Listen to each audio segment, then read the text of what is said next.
Qué cabeza la mía. Hola Nacho, ¿qué tal? Hola Alex, ¿qué tal? Muy bien.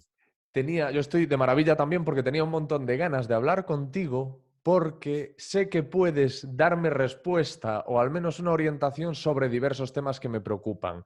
Entonces mi idea es hacer un podcast contigo en el que en cada episodio tratemos una de esas, ¿cómo decirlo? De esos conceptos a los que les doy muchas vueltas. Te iba a decir Ujú. una de esas neuras, pero Sí. como que tiene ahí un punto negativo decir neura. Simplemente una de esas dudas existenciales que todos nos planteamos, como puede ser el amor, por qué nos enamoramos, qué sentimos, qué pasa en nuestra cabeza cuando nos enamoramos, porque a veces somos agresivos, porque a veces tenemos miedo. Bueno, todo ese tipo de cosas es lo que me gustaría hablar contigo en diferentes episodios en este programa que aún no tiene nombre, que todavía tenemos que nombrar, y he pensado en ti porque tú me puedes ayudar porque eres neurocientífico, eres neuropsicólogo. Defínete tú porque yo no tengo clara la definición. Sí, bueno, en ello estamos, en ello estamos trabajando en ello, sí.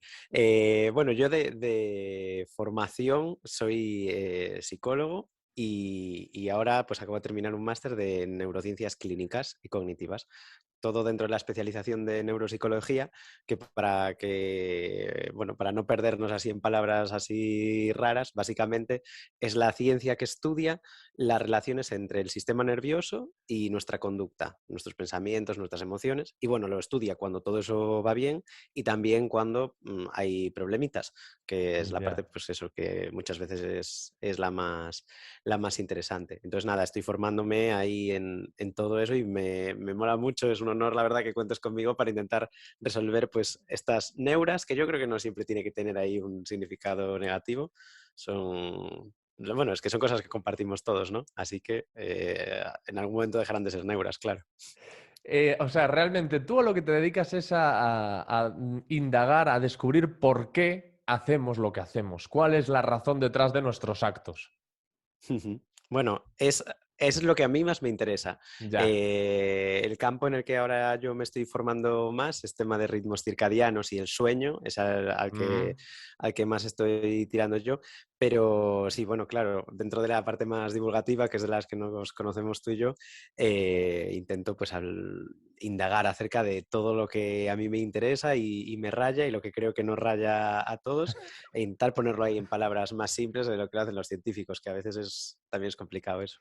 Acabas de entregar tu TFM, que te he visto celebrándolo en las redes sociales. ¿Cuál es el tema tratado? Pues mira, el TFM, que ha sido de lo que básicamente he hecho las prácticas, ha sido del cortisol, La hormona concretamente del de estrés. la hormona del estrés, que es que claro, aquí a los que vivimos estresados tenemos que tirar a temas que no sean relevantes. Y básicamente lo que he estudiado es un fenómeno concreto que se llama la respuesta de cortisol al despertar, que es un aumento así muy brusco que hay de cortisol cuando pasas del sueño a estar despierto, ¿no? Y se Ay, cree sí, que sí, es sí. como un reflejo, como un correlato de que te estás despertando, ¿no? Si pudiésemos decir que ¿qué es la curva de respuesta del cortisol al despertar? Diríamos que es eso, ¿no? Como una marquita que nos dice que estamos despertándonos. Y lo que yo he querido ver en el TFM es ver si esta respuesta ocurre cuando te despiertas a cualquier hora del día, porque la gente en general nos Qué despertamos por la interesante. mañana. Sí. Entonces, ¿qué pasa? ¿Eso se encuentra si un día nos despertamos por la noche o no? ¿O nos despertamos por la tarde o de madrugada? ¿Cómo va eso? Y eso es de lo que ha ido el TFM. Es cierto que cualquier persona, además, alguien que está pasando por un proceso ansioso me lo comentaba hace poco, que cuando estás viviendo una de esas patologías notas que realmente hay un pico cuando te levantas. Cuando peor estás es en ese momento en el que te despiertas. Es cuando más ansioso te encuentras, cuando más nervioso te encuentras, cuando como que se manifiesta con más intensidad ese proceso por el que estés pasando, ese proceso patológico que estés viviendo. Claro, sí, bueno, a ver, realmente depende mucho del tipo de psicopatología o, bueno, ya de patologías y más en general, depende, porque es un campo que todavía está como ahí naciendo. Entonces yo me he dedicado a la parte más básica, que es ver si realmente eso es un reflejo de que estás transicionando del sueño a la vigilia, porque siempre se ha propuesto que lo es, pero los estudios que se habían hecho antes pues tenían ahí algunas cositas que aquí en el grupo de investigación en el que estoy yo pues no convencían mucho, entonces se probó a hacerlo de otra forma y bueno, en eso estamos, como estamos intentando ver realmente qué es eso, qué es ese aumento. No sé si eso tiene mucho que ver con el tema del que vamos a hablar tú y yo ahora, aunque bueno, hay un poco de ensoñación, hay ciertos rasgos, hay ciertos tintes oníricos, porque vamos a hablar del amor, de cuando Claro. nos enamoramos. Sí, sí. Ese es un estresor. Eso, desde luego, vamos, eso es un estresor. Pero el cortisol aquí no hace tanto, pero bueno, que siempre está, siempre está.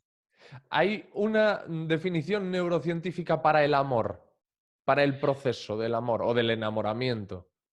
Claro, es que, o sea, realmente el amor es una movida. O sea, Sí, es una lo movida. es. Y si es una movida para quien lo vive, imagínate para quien lo intenta estudiar. Y Ya. luego ya si te imaginas a un neurocientífico, una neurocientífica enamorada, pues eso sí que tiene que ser terrible. Entonces yo creo que el amor, la verdad, serían varios procesos. Lo que nosotros llamamos amor serían muchas cosas que si las queremos estudiar tendríamos que definirlas. Bueno, para poder estudiarlas bien sería casi imposible. Entonces, a veces cuando hablamos de amor nos tiramos solo a estudiar la parte de atracción, ¿no? De por qué una persona me atrae.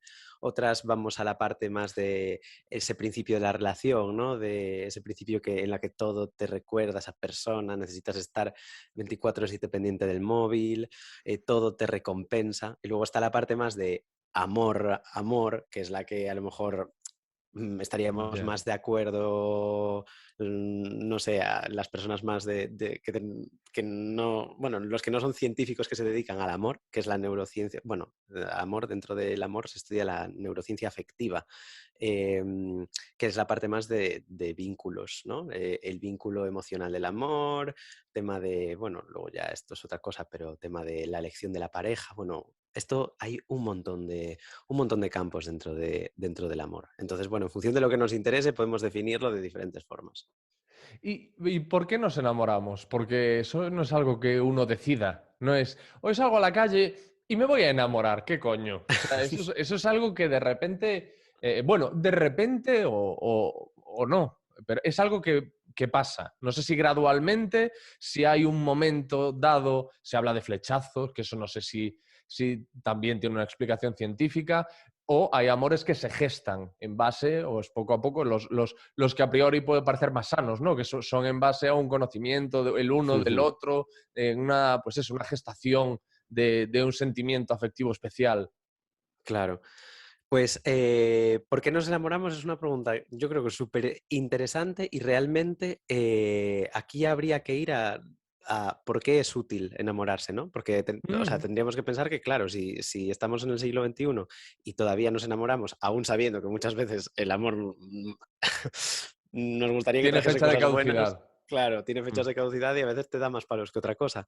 Pero si está ahí, si tenemos la capacidad de enamorarnos, es porque ha sido útil en algún momento de la evolución de nuestra especie. Y bueno, una de las teorías, una de las propuestas que se hacen, ¿no? Es de que ese vínculo, ¿no? Ese vínculo afectivo que nos permite convivir. Estamos en este caso hablando todo el rato de monogamia, por supuesto, porque Sí. aquí tenemos que tener en cuenta que la ciencia también está condicionada por la sociedad en la que vivimos. Em, es porque ese vínculo pues, nos permite reproducirnos con una mayor estabilidad y también el hecho de poder formar comunidades en las que haya una transmisión de la información de una manera relativamente progresiva. Eso es una cosa también súper bonita cuando se estudia acerca de la función de los abuelos, ¿no? Y de las abuelas, que es por qué es útil tener un abuelo, por qué es útil tener una abuela. Es un tipo de amor que es diferente al enamoramiento, pero es un amor que se ha desarrollado, que se ha establecido y que tenemos en nuestra especie porque sirven como transmisores de información muy, muy importantes. Entonces, yo creo que se podría decir que la razón por la que nos enamoramos es porque no enamorarnos probablemente no habría, o sea, si no nos pudiésemos enamorar, probablemente los vínculos sociales que nos han permitido desarrollarnos como especie no se estarían dando y los avances que se han dado pues no tendrían la solidez que tienen ahora mismo.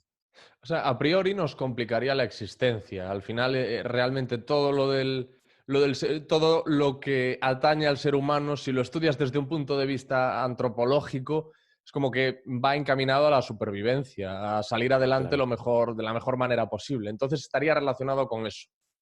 Claro, sí, sí, en cierto modo y el consenso que suele haber, claro, es que hay que entenderlo de esa forma, sí, sí. ¿Y qué es lo que pasa en el cerebro cuando te enamoras? Cuando de Uf. repente dices, joder, estoy sintiendo algo especial, estoy sintiendo algo nuevo por esta persona con la que estoy hablando. Algo nuevo en el sentido de que nunca me había pasado lo que me está pasando ahora. Claro. Esto, hay que decir que Estamos todo esto hablando se del amor estudia. romántico todo el tiempo también. Exacto. Que eso es importante Claro. destacarlo, que claro, pero yo creo que eso es importante porque al fin y al cabo es a lo que me refería antes, que la sociedad, la forma en la que entendemos el amor condiciona también cómo lo estudiamos. Claro. Entonces, bueno, todo esto tenemos que ponerle unas comillas súper, súper grandes a todo porque a lo mejor dentro de 10 años, bueno, como todo en ciencia, se va actualizando. Y lo que pasa cuando nos enamoramos realmente también es otra movida porque hay, o sea, es una droga, quiero decir, Claro. objetivamente el funcionamiento es muy parecido al que ocurre con determinadas drogas y procesos adictivos.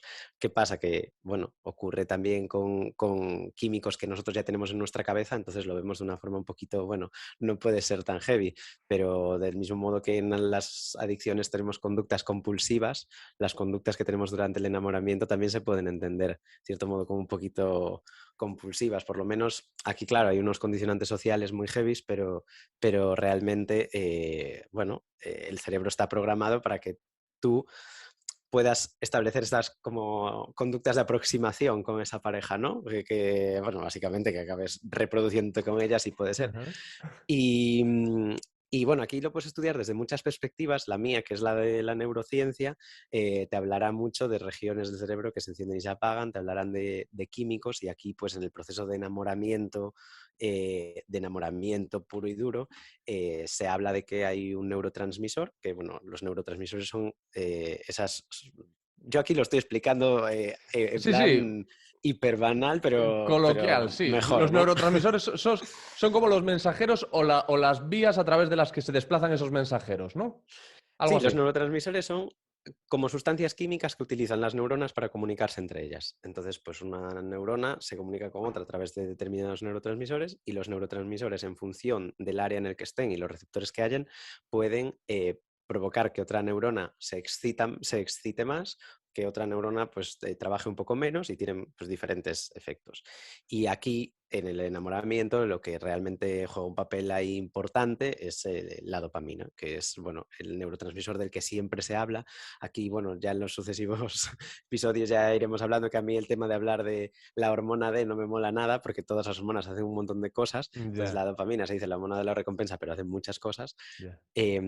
Pero en el enamoramiento sí que juega un papel importante y se relaciona con el refuerzo, ¿no? Con la sensación de recompensa y no tanto con lo que experimentas cuando recibes la recompensa, sino con cómo anticipas que va a llegar esa recompensa. O sea, la dopamina cuando se dispara ahí tocha es cuando tú estás Es antes de la experimentando. recompensa, es Exacto. planteándote obtenerla.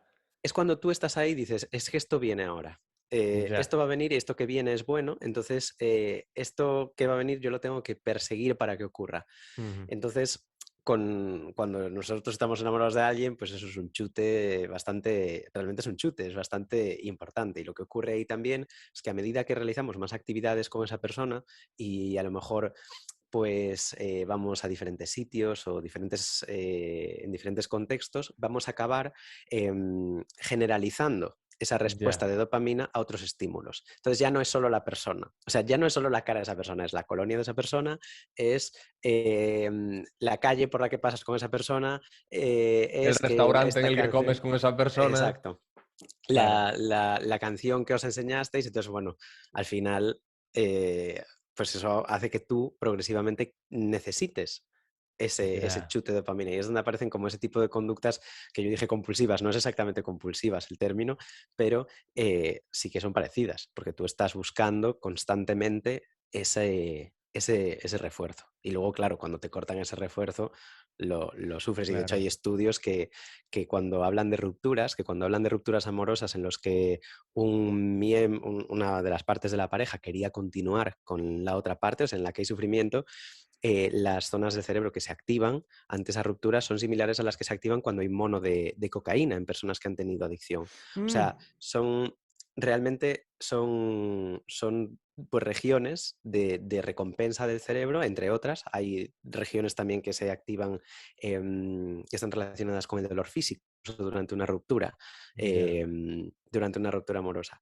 Entonces, aquí tenemos como muchos puntos importantes e interesantes, pero la dopamina al principio es importante y luego ya, con el paso del tiempo, hay ya otros neurotransmisores que ya van apareciendo. Pero Claro, esta es la porque tú... aproximación neurocientífica, ¿eh? Porque Sí, ahora a lo sí. mejor viene un antropólogo y dice, bueno, pero esto, y sí, son todas válidas, es simplemente que es una. Ajá. Pero estaba pensando yo, tú lo comparabas esto, decías que realmente es como una droga, el amor. Y yo pensaba en la sintomatología, esto no sé si es correcto decirlo, pero la sintomatología del enamoramiento, es decir, lo que sientes, lo que experimentas cuando te estás enamorando. Y es muy parecido a lo que puedes experimentar si consumes éxtasis, que es Ujú. todo es más bonito, todo parece mejor, todos los colores son más intensos, tienes como más ganas de vivir, tienes más ganas de hacer cosas, sientes que te quieres comer el mundo, eres más feliz, y no sé, y a veces pasa que tus amigos cuando te ven enamorado dicen, joder, es que no te reconocemos, como si estuvieses Claro, drogado. claro. Es que en cierto modo, es que estás drogado. Quiero decir, en cierto modo estás drogado. A mí, bueno, no es que me guste, pero me parece que es bastante propio. A mí eso me recuerda al orgasmo. O sea, el orgasmo, le estás liberando ahí una cantidad de cosas que la sensación con la que te quedas después, si el orgasmo ha sido bueno y te ha resultado satisfactorio, es de un relax increíble. Y muchas de las cosas que pasan, bueno, es que nosotros tenemos que tener en cuenta que nosotros venimos equipados con un sistema que tiene unos químicos potentes. O sea, nosotros Mm. podemos recurrir a drogas del exterior, pero hay muchas Tenemos drogas drogas que, endógenas. claro, bueno, sí, o sea, es que es como funcionamos y cómo nos movemos. Bueno, Sí, sí, yo sí. una vez, no sé si le había oído, no sé si le había oído o leído a Sam Harris que no hay nada que te produzca una droga que no puedas producir por ti mismo. Porque al final, realmente, es decir, o sea, lo que está haciendo eso que te estás tomando es estimular cosas que ya están dentro de ti. No es que te esté aportando nada. ¿No? No lo sé. No sé esto. O sea, no quiero poner aquí en tela de juicio a Sam Harris porque este es mi Claro. recuerdo de lo que creo haber leído u oído en palabras en boca Sí, de Sam Harris. claro. A ver, yo creo que Sam Harris lo que quiere decir es que probablemente o sea, lo que hacen, claro, es que todo esto habría que meterse, ¿no? en los compuestos concretos, pero lo que sí que hacen las drogas es aprovechar sistemas que nosotros ya traemos de base. Entonces, los explotan o los inhiben. Y eso sí que es cierto, o sea, realmente, pues, por ejemplo, no sé, se me vienen a la cabeza las anfetaminas, por ejemplo. Realmente lo que se está haciendo es trabajar sobre unos determinados receptores, ¿no? Y eso hace que se trabaje más, que se produzca más sustancia o que a lo mejor que no se recapte toda, porque ahí eso se va limpiando. A lo mejor se hace que, pues, que no se recapte, pero las drogas también, en función de la droga, también te dan un poquito más te pueden aportar incluso más sustancia de la que tienes. Es decir, ahí habría que ir como a la droga concreta, ¿no? Para hablar Ujú. exactamente de eso. Pero en el enamoramiento, básicamente, claro, o sea, tú no te estás tomando nada, Ya. en el mejor de los casos. Son cosas que tú ya tienes y se están aprovechando. Y entonces tú dices, claro, que no te gusta este rollo de etiquetar a las hormonas, pero claro, luego No. está la oxitocina que le llaman la hormona del amor. Es que a mí me pasa eso con la oxitocina. Es que yo aquí con la oxitocina me pasa eso, porque claro, a lo mejor, pues, es que la oxitocina también es la hormona de las contracciones. O sea, es Claro. la hormona de la contracción del músculo liso. O sea, pero bueno, sí que es cierto que a nivel divulgativo, pues a la gente se le queda mucho mejor decir que eres la hormona del amor y de los abrazos a decir que eres la hormona de la contracción del músculo liso. Ya.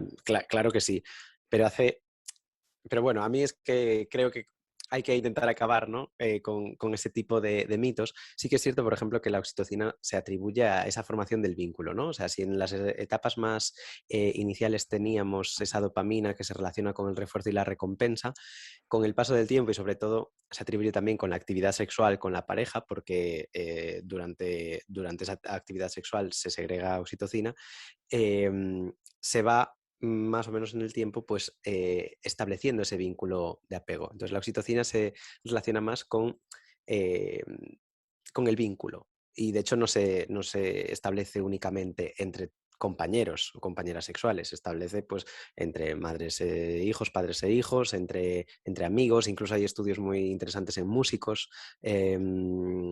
Bueno, todo lo relacionado con el vínculo social, con el establecimiento de un vínculo social. Pero bueno, también está muy mitificado esto. O sea, es Mm. importante decir que juega un papel, pero yo creo que estas cosas siempre hay que cogerlas con muchas... O sea, Con sabemos lo que pinzas, sabemos. sí. Sí, con pinzas, porque aunque sepamos que esto es así, tampoco nos da mucha más información. Quiero Ya. decir, nosotros, vale, no necesitamos saber que la razón por la que llevamos con nuestra pareja 10 años es la oxitocina. O sea, está muy bien saberlo, pero a veces yo creo que se sobreestima, ¿no? Un poco Sí, la cantidad de información que eso te da, porque en el momento en el que rompas con tu pareja, que es que ya no hay oxitocina. O claro. sea, mm, ha roto porque no hay oxitocina. ¿Qué explicación le estás dando? No, porque además hay 20.000 razones diferentes por las que una pareja rompe. Que puede Exacto. ser una infidelidad, discusiones continuas, que te enamoras de otra persona, que entonces no tendría sentido que todo fuese, no, es que es la oxitocina. Claro, claro, claro. De hecho, yo creo que hay muchas investigadoras que cuando les pregunten acerca del amor y de la oxitocina, muchos harán así. Se llevarán Ya, las manos a la cabeza y dirán, ya estamos otra vez con la oxitocina. Porque el amor, al fin y al cabo, es un tema súper recurrente dentro de la neurociencia afectiva, porque interesa mucho. Pero bueno, es un tema que yo creo que es importante y aquí lo podemos reflexionar, que no es un proceso, son muchos procesos. Y creo que el mensaje que tenemos que sacar es que estamos hablando todo el rato del amor romántico. Y es algo claro. que tú comentabas también. Entonces, habrá muchas formas de amor que no Mm. estén pudiendo ser estudiadas con los métodos que ahora tenemos o que a lo mejor no reciben tanta atención porque no son tan mediáticas. Pero, bueno, en general, si hablamos del amor romántico, tenemos ahí la dopamina, la oxitocina y luego todo lo que viene asociado a ellas, claro. Y estábamos trazando ese paralelismo entre lo que pasa en el cerebro cuando estamos enamorados y la sensación que producen ciertas drogas. Después tú decías que en una ruptura traumática, por decirlo de alguna forma, en esas rupturas en las que una pareja sigue completamente enamorada y la otra no, la persona que es dejada siente el mismo mono que siente un drogadicto en proceso de desintoxicación. Y entonces, claro, planteándolo así, ¿por qué en una de las dos partes se rompe esa adicción? O sea, una de las dos partes deja de ser drogadicta de golpe. Ujú.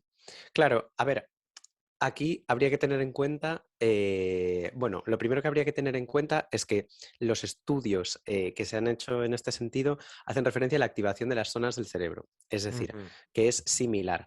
Otra cosa es que la persona te lo vaya a describir de la misma manera. Claro. Probablemente una persona con un mono de cocaína no te describa lo que experimenta de la misma manera que lo haría una persona que está en una ruptura.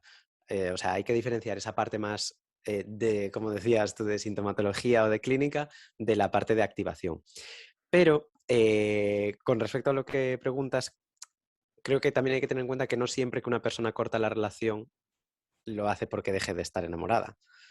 Aquí hay muchas más cosas. No es que se haya Ujú. roto ese circuito, ¿no? Es que a lo mejor esa persona lo rompe con ese circuito todavía activo, pero lo rompe porque esta es como la parte más básica, la parte más química, pero también tenemos, si nos vamos a la parte cerebral, hay otras regiones del cerebro que imponen también su lógica, ¿no? Su racionalidad y a lo mejor te prima más las consecuencias a largo plazo que pueda tener esa relación y decides que no son lo suficientemente buenas y decides cortar, aunque tú todavía puedas seguir enamorado. Ahí tú te estás como autoprovocando, por decirlo de algún modo, Autosaboteando. te estás saboteando tu enamoramiento, pero es que a veces, es que si eso no va para adelante, a lo mejor es lo que tienes que hacer, porque las drogas con las drogas imagino que es un poco lo mismo, ¿no? Puedes saber que tienes un problema. En este caso, pues en función de la droga, te puede secuestrar un poco más esa parte racional o secuestrártela un poco menos, pero no es que el circuito deje de funcionar, es que tú estás Ya. imponiendo otro factor importante también. Y cuando, por ejemplo, yo estoy enamorado de una persona y esa Ujú, persona todavía no lo está de mí o yo no sé si lo está y entonces quiero seducirla y quiero que ella también esté enamorada de mí. O sea, lo que ujú. tengo es que conseguir que se produzca dentro de ella, en su cabeza, lo mismo que se está produciendo en la mía. Es decir, activar sus circuitos dopamínicos como, no sé si es dopamínicos o dopaminérgicos, ¿eh? Tú me vas corrigiendo. Dopaminérgico. Dopaminérgicos, sus Sí. circuitos dopaminérgicos tal y como están activados los míos. Tengo que yo conseguir ese efecto en ella o cómo funciona. Uf, esto, ahí Claro, eso que estos ya, son ya cosas es, muy eso es, amplias, ¿no? o sea, en general, si quisiésemos ver si esa persona está enamorada, pues podríamos plantearlo un poco así. Em, Yo en ese sentido creo que hay una de las propuestas más, yo creo que es como más interesantes, por ejemplo, dentro de la psicología de la atracción, que esto es una rama que también hay que hablar, que tiene muchísimo, o sea, ha habido mucho magufismo en este sentido, o sea, se ha intentado camuflar como, bueno, las típicas leyes de la atracción, ¿no? Sí. De estas cosas de cómo hacer para que esa persona se sienta atraída por ti. O sea, aquí hay que dibujar una línea roja, por favor. La Sí, gente porque que eso no es compre estos peligrosísimo. cursos, Eso es la mayoría de peligrosísimo. estos, claro, y que los cursos estos, la inmensa mayoría no tienen ni un solo tipo de evidencia científica, o sea, lo que tiene que haber detrás son unas habilidades sociales que a ti te permitan funcionar y te permitan conectar con una persona o desarrollarte bien en tu campo social. Pero sí que es cierto que hay algunas investigaciones. Y una de las cosas de las que se habla mucho como para poder generar ese interés inicial o esa excitación inicial es, si no recuerdo mal, creo que se llama la transferencia de la emoción, ¿no? Que es el hecho de que tú experimentas una emoción y tú cuando la estás Ujú. experimentando a la vez la estás reinterpretando en el contexto en el que tú estás. Sí. Entonces, ese cosquilleo, ese nerviosismo, y esto es una táctica que usa mucha gente, es el tema, por ejemplo, de llevarte pues a esa persona con la que a lo mejor tú estás intentando ligar a un parque de atracciones. Las cosquillas en el estómago las va a experimentar, no por ti, no por ti, Pero sino quieres que la porque relacione contigo.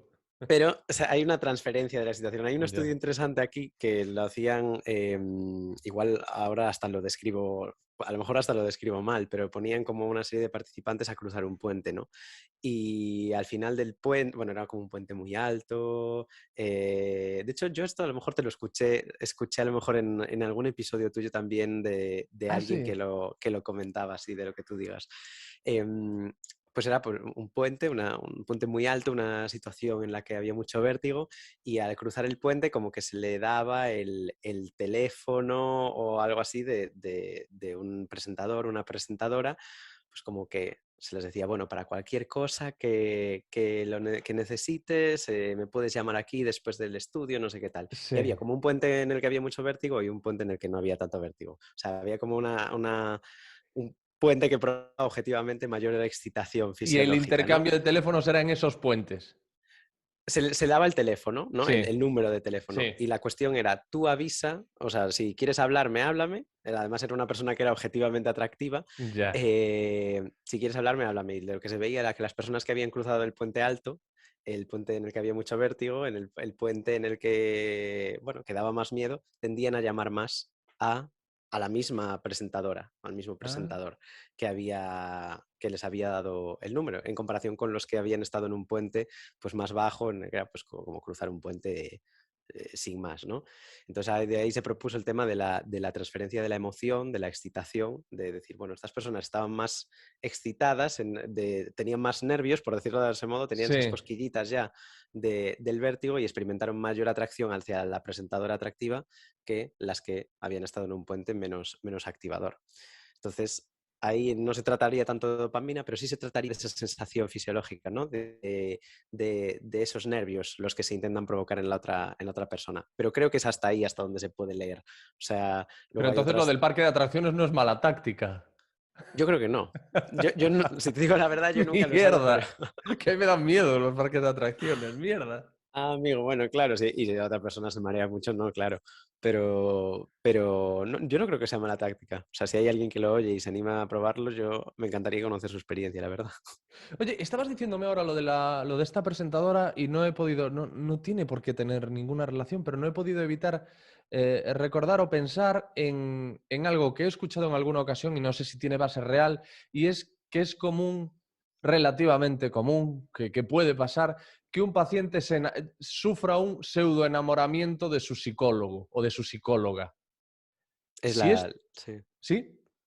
Bueno, esto es un concepto que no sé si lo propuso Freud, pero desde luego Es muy freudiano. es psicoanalítico, y es una cosa que sí que está registrada y es una cosa que sí que ocurre. De hecho, se llama transferencia. Mm. Transferencia y contratransferencia. Y sí, sí, sí, o sea, es básicamente eso, experimentar la atracción hacia tu terapeuta. Pero ¿y eso Ujú. por qué sucede? ¿También porque estás en una situación como la del puente? Quiero decir, aunque tú no estés físicamente en una situación como la del puente, cuando tú vas a un psicólogo o a un psiquiatra, por dentro estás un poco como en ese puente, ¿no? Estás en una situación en la que tú te consideras en riesgo, consideras que no estás Ujú. sano y salvo.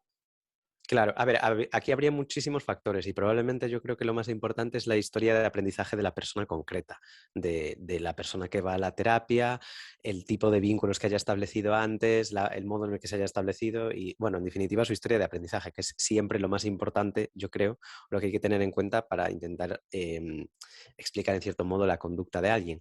Pero también el hecho de compartir mm, tantas cosas íntimas, ¿no? Como puede ocurrir y también que algo que ocurre en terapia y que se supone que tiene que estar ahí es el tema de la aceptación incondicional. A lo mejor hay personas que nunca han Claro. vivido la sensación de sentirse aceptadas, nunca han podido abrirse con alguien, nunca han podido establecer un vínculo como el que estableces a veces con algún terapeuta. Entonces, pues a lo mejor sí hay parte de esa transferencia, de esa excitación fisiológica. Yo creo que aquí va todo más por la parte más eh, de vínculo, ¿no? Más de comprensión, probablemente, ¿Y se creo yo. puede estar enamorado de varias personas? Pues yo intuyo que sí. Aquí, claro, no vamos a encontrar un paper que te diga, Claro, porque estas cosas yo creo que es una de las cosas que hay que tener en cuenta, que para explicar fenómenos sociales lo tienen que explicar sociólogos, lo tienen que explicar antropólogos. Muchas veces la neurociencia intenta atacar a este tipo de cuestiones desde una perspectiva neurocientífica, pero muchas veces es insuficiente. Hay personas que se declaran poliamorosas, que pueden estar enamoradas de varias personas. No con todas las personas con las que establecen ese vínculo existe el mismo tipo de relación, pero hay personas que mantienen ese tipo de relaciones. Yo creo que sí, creo yo que sí que... a lo que voy es, imagínate, cogemos una de estas personas poliamorosas, tiene tres parejas, em, analizamos qué pasa en el cerebro de esa persona que se autodenomina poliamorosa y que tiene tres parejas, analizamos qué pasa en su cerebro cuando está con cada una de esas tres parejas. Veríamos Ujú. lo mismo, veríamos las mismas zonas activadas, veríamos que el amor se manifiesta Pues igual en todos los casos. Pues eso sería algo interesante. Yo hasta donde conozco no Estudios. hay estudios acerca de esto, pero sí que sería interesante verlo. A ver, probablemente se activarían zonas comunes en el sentido de que, bueno, pues si el experimento se trata de presentarle una foto, por ejemplo, desde luego la parte Mm. visual se va a activar. Por lo tanto, bueno, eso va a aparecer activado.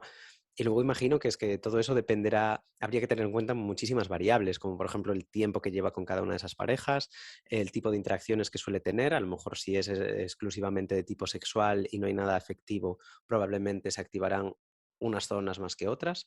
Si a lo mejor la pareja ya lleva mucho más tiempo consolidada, o sea, eso sería un estudio también tremendamente difícil de hacer porque tendrías que encontrar probablemente a parejas, tendrías que seleccionar parejas que fuesen como muy parecidas, ¿no? En sus características para poder asegurar algo. Pero sí Ya. que sería interesante. Yo creo que es uno de esos temas que probablemente la sociedad vaya demandando, Ujú. eh, vaya demandando con mayor intensidad. Y también creo que es importante aquí también recalcar, aprovechando, que que se haga un estudio de neurociencia acerca de esto para poder estudiarlo, realmente no nos da información, no está legitimando o está validando que No, esto claro. ocurra. Es decir, estas cosas ocurren y de hecho habría que ver si de hecho no somos todos potencialmente poliamorosos, que eso es una posibilidad. Ujú. Em, pero el hecho de que podamos encontrar un cerebro activándose o no activándose no le va a servir a alguien para decir, ¿ves cómo el poliamor existe? No, Y no, por esto supuesto. lo digo porque yo he escuchado, o sea, bueno, a finales del año pasado salió un estudio afirmando que la bisexualidad en hombres existía. O sea, decía, tenemos evidencia, hemos encontrado que la Sí. bisexualidad existía. Entonces, claro, yo me imagino a todos los hombres bisexuales de los últimos 2 siglos Si os lo diciendo, puedo ah, haber dicho pues yo. claro, si yo estaba aquí reclamando esto, en plan, necesitabais meter a 35 personas en una máquina de resonancia para asegurármelo. Entonces, bueno, lo digo más No, no, con no. ese mensaje. Pero vamos, si es que esto es como lo que hemos dicho, que las parejas pueden romper por 20.000 historias. No es Claro, la oxitocina, no sé qué, nada de esto. Es decir, claro, es una perspectiva, bueno, pues es como un acercamiento científico, pero una cosa es la ciencia y otra cosa ya es la vida y el mundo de claro. las emociones, que es mucho más complejo. Y al final todos somos conscientes, los neurocientíficos los primeros, de que lo que sabemos de lo que nos pasa y de cómo nos comportamos todavía es mucho menos, o Sí, sea, que lo que no conocemos, que lo que desconocemos.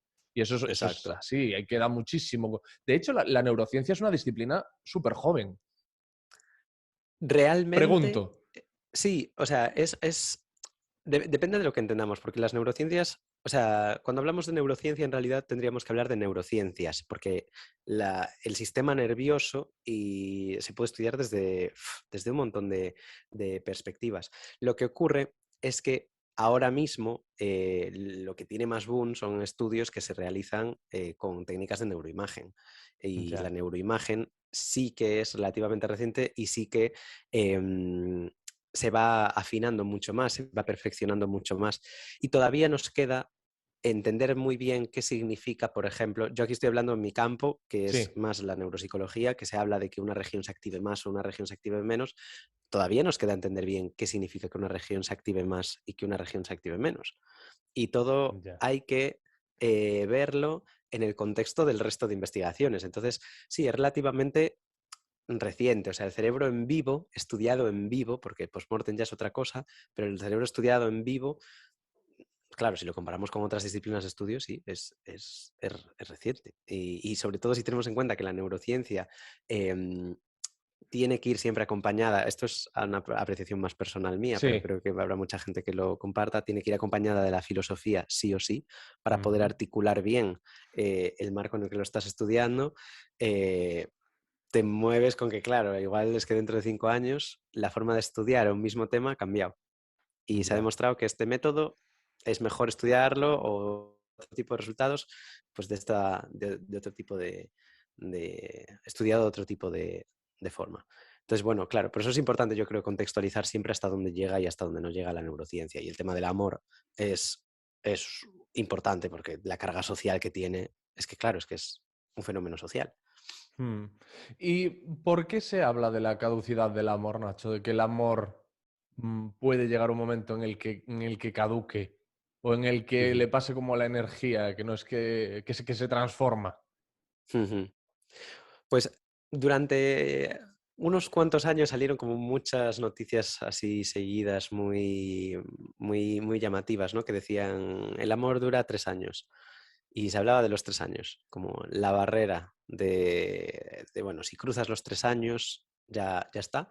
Y si no llegas a los 3 años es porque, bueno, porque se te ha caducado el amor. Claro, pues a raíz de esto también hubo estudios que decían, claro, es que tardamos en acostumbrarnos a la dopamina, tardamos en tal, Se genera lo una que no sé, tolerancia a la claro, dopamina. se hablaba de eso y sí es cierto, en el enamoramiento, en lo que podemos entender, por ejemplo, en una relación romántica hay fases, por supuesto que hay fases.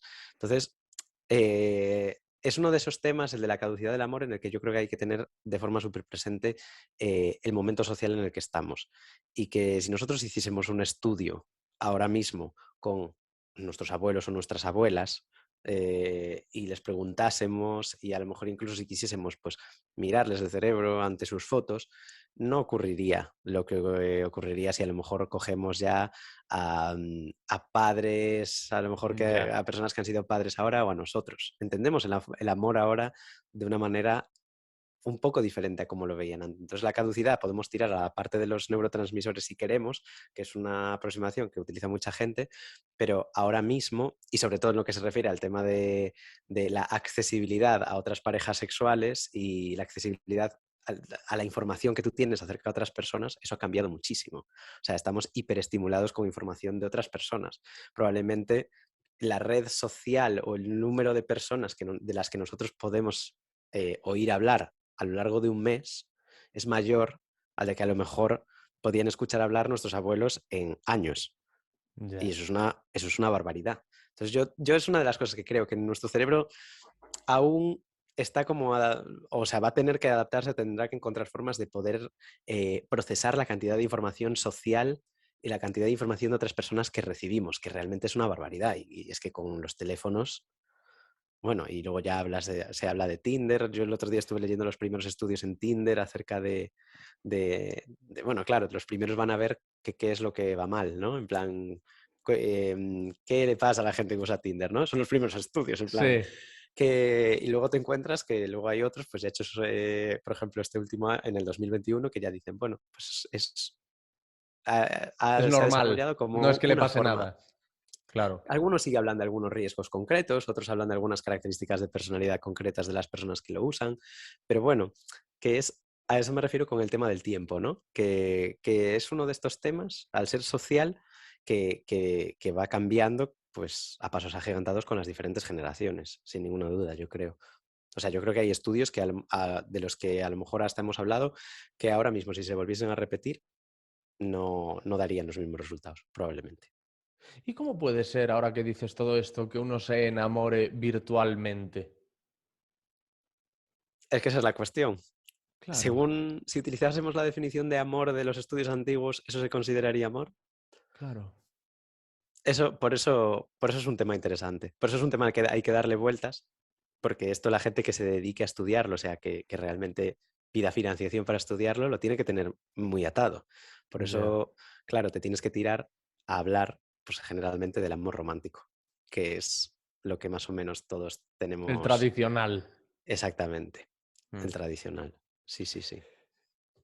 Y te quería preguntar, ahora que has dicho esto, espérate, esto que has dicho del enamoramiento en Tinder. Bueno, sí que una pregunta que te quería hacer 100% es si tiene alguna explicación o hay alguna lógica o coherencia en que la representación gráfica del amor sea un corazón.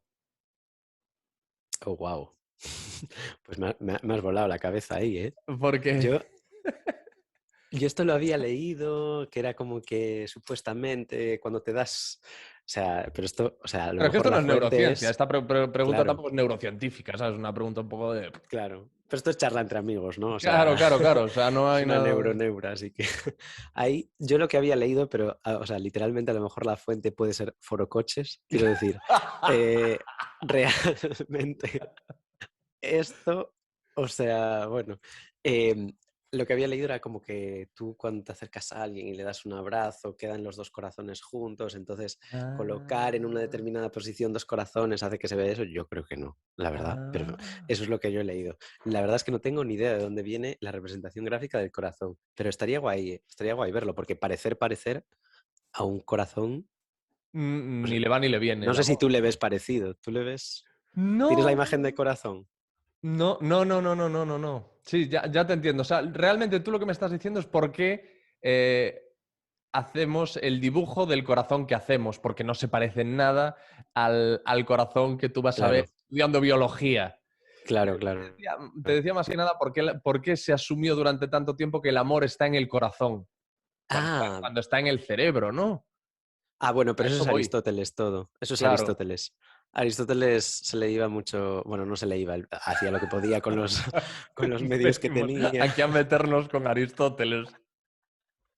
Bueno, te imaginas en las redes sociales todo el mundo, joder, se ha metido con Aristóteles. Pero ¿cómo se No, atreve? claro. No, pero Aristóteles le daba mucha importancia al corazón, claro. Bueno, Aristóteles y filósofos posteriores le daban también mucha importancia, pero eh, para Aristóteles lo que había aquí en la cabeza adentro pues era otra cosa. O sea, no, Ya. la causa de las emociones se localizaba en el corazón. Y has dicho antes, joder, íbamos a hablar 20 minutos, llevamos una hora, pero es que está siendo súper interesante, yo me lo estoy pasando muy bien. Es que Sí, has sí. mencionado las fases del enamoramiento. Has dicho, es que hay unas fases del enamoramiento, se hablan de unas fases del enamoramiento. ¿Tú podrías mencionarlas? Conste que no estamos hablando del desamor, porque probablemente en algún momento hagamos una entrega entera Claro. para hablar del desamor. O sea, lo hemos mencionado en un par de ocasiones, pero hay mucho más de lo que hablar cuando hablamos de desamor. Pero, ¿cuáles son esas fases de las que me hablabas? Yo así de memoria, y esto Sí, sí que va de memoria, porque sí que existen modelos teóricos que hablan de sí. fases concretas, pero de memoria se habla como de esa fase inicial de acercamiento, en los que se establecen como esos primeros contactos con la persona. A esa le Ujú, sigue el proceso de enamoramiento, que es cuando ya se van desarrollando actividades más conjuntas, esa anticipación, ¿no? de quedar con esa persona. Luego esa parte más de establecimiento del vínculo, donde ya habría más emociones más relacionadas con a lo mejor proyectos personales. Bueno, se hablaría aquí también como de confianza, ¿no? De ujú. proyectos futuros. Y luego, claro, pues se podría tirar a la parte de disolución del amor, ruptura por diferentes motivos, o a lo mejor pues ya consolidación en el caso de que eso continúe más en el tiempo y ya se considere pues que es una pareja con la que has pasado la mayor parte de tu ciclo vital, por Ujú. decirlo de algún modo. Pero aquí a lo mejor me está escuchando ahora, a lo mejor una persona que se dedica a estudiar esto y me dice, no, mira, las fases son esta y esta. Pero así a grandes rasgos de lo que recuerdo yo ahora de memoria, que pues serían esas. Bueno, y al final esto no deja de ser, como tú dices, una charla de amigos. Así que, Claro, pero claro. espero que la gente nos escuche Yo con ese, así con ese sudando, espíritu. No, no te preocupes. yo Yo sudando en plan, a sé ver que qué la gente burrada digo. nos escuchará con ese espíritu. Además, tú eres muy cauto, ¿eh? Y siempre guardas la ropa y dices, no, esto yo lo digo, pero a lo mejor lo he escuchado por ahí, no es, o lo que sea. Y lo que sí Claro, sabes, pues lo dices con conocimiento y con rotundidad. Así que es perfecto. Yo podría tirarme otra hora más hablando, pero no podemos hacer eso, porque precisamente claro. tenemos La que, idea, claro, la idea era, vamos a condensar en la medida de lo posible y dedicarle a cada cosita su episodio. Yo creo que esto, como introducción neurocientífica al mundo del amor, creo que ha estado muy bien. A está mí guay. me ha encantado, me lo paso muy bien y me ha resultado muy interesante. Estoy seguro de que la audiencia también. Espero que tú te hayas sentido cómodo. Sí, sí, es súper cómodo, súper cómodo. Sí, sí, Y, además es que es un tema que es un tema complejo, pero que mola mucho. y te apetece que sigamos hablando y que hablemos de otras cosas en episodios venideros. Hombre, claro, sí, sí, vamos, o sea, contigo al fin del mundo, Alex. Tú sácame temas y aquí divagamos. Qué maravilla. Pues gracias, Nacho. Este del amor lo vamos a dejar aquí. Ojo, no, esto no es óbice para que en un futuro haya un amor parte 2, pero por ahora vamos a dejarlo aquí y nos vemos, nos escuchamos en el siguiente episodio, que todavía ni tú ni yo sabemos de qué vamos a hablar. Así que habrá que ir descubriéndolo sobre la marcha. Pero gracias, Nacho. Gracias, gracias a ti, Alex. Ay, qué cabeza la mía.